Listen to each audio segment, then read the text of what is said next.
में ही मैं पला बढ़ा, वहीं पे मैंने एजुकेशन ली। उसके बाद में मैंने सिटी की तरफ मूव किया हायर एजुकेशन के लिए। मेरा हमेशा से यही मन कर रहा था जब मैं स्कूल लाइन में था तब भी और उसके बाद भी कि मैं रूरल एरिया के लिए कुछ करूँ। जून 2010 में हमने यहाँ पर ये जो स्कूल है इसको स्टेबल किया। लेकिन जब मैंने शुरुआत किया तो जब मेरे पास शुरू में 70 से अबव स्टूडेंट्स थे, मैंने उनको 1 ईयर पढ़ाया तो मुझे अच्छा लगा। तो सेकंड ईयर मेरे पास 200 के समथिंग स्टूडेंट्स थे।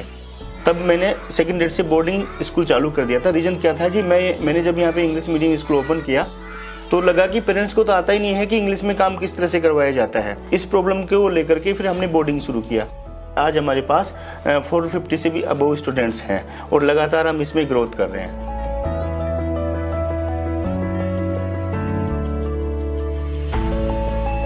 स्टाफ ने जितना हमने पेमेंट दिया उस पेमेंट में कभी ये नहीं कहा कि नहीं ये तो चाहिए ही, क्योंकि परिस्थितियां ऐसी थी और पेरेंट्स ने भी आगे से बढ़कर हमें सपोर्ट किया।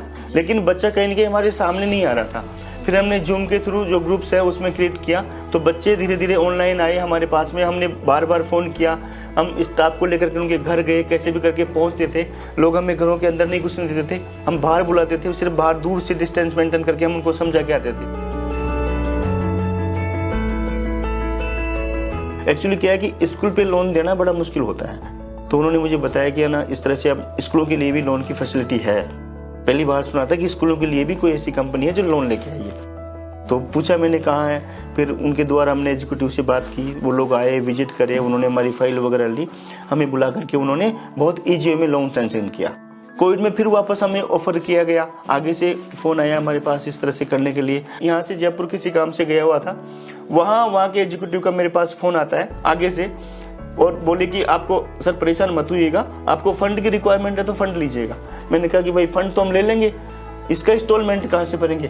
बोले नो टेंशन, इंस्टॉलमेंट अभी नहीं देनी है, जब कोविड खत्म हो जाएगा उसके बाद के काल में आपको इंस्टॉलमेंट चालू होगी। मैंने कहा उसका ब्याज लगेगा, इंटरेस्ट देना पड़ेगा हमें, कि नहीं इंटरेस्ट भी नहीं देना होगा आपको। उस हिसाब से हमने इंस्टॉलमेंट किया है और रियली हमारी हेल्प हुई उस समय।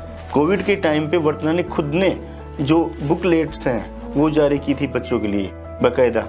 मैं बताना चाहूँगा आपको कि जैसे उन्होंने हमसे संख्या पूछी प्रत्येक क्लास के हिसाब से, और उस समय जबकि कोई प्रिंट मीडिया वगैरह काम नहीं कर रहा था, तो खुद वर्तना ने आगे से पूरी किताबें छपा करके बच्चों के लिए हमें प्रोवाइड की कि आप इस पे होमवर्क करवाइए, ये सीटी भरवा करके आप ले सकते हैं। इससे 2 फायदे होगा, बच्चा जो सीख रहा है वो उसका रूटीन में आएगा और आपके पास एक रिजल्ट के लिए सीट भी तैयार रहेगी कि बच्चों को कितना क्या आ रहा है। शहर में एक इंफ्रास्ट्रक्चर को देख कर लोन कोई भी बैंक दे देता है मैम, लेकिन छोटी छोटी स्कूल्स को लोन करना बड़ा मुश्किल होता है। कंपनी ने कहीं न कहीं पे फेद करके, क्योंकि हमारे पास कोई एसेट्स भी नहीं होते, लेकिन कहीं न कहीं फेद करके लोन दिया, तो वो हमारे लिए बहुत मतलब एक उपयोगी साबित हुआ है। मेरा मेन मोटिव यही कि जो भी बच्चा मेरे पास आ रहा है वो किसी भी बैकग्राउंड से हो, कहीं से भी आए मेरे पास, लेकिन वो मेरे पास यहाँ से पढ़ के जाए, कुछ सीख करके जाए और अपना जो फ्यूचर है वो कहीं न कहीं सिक्योर करे।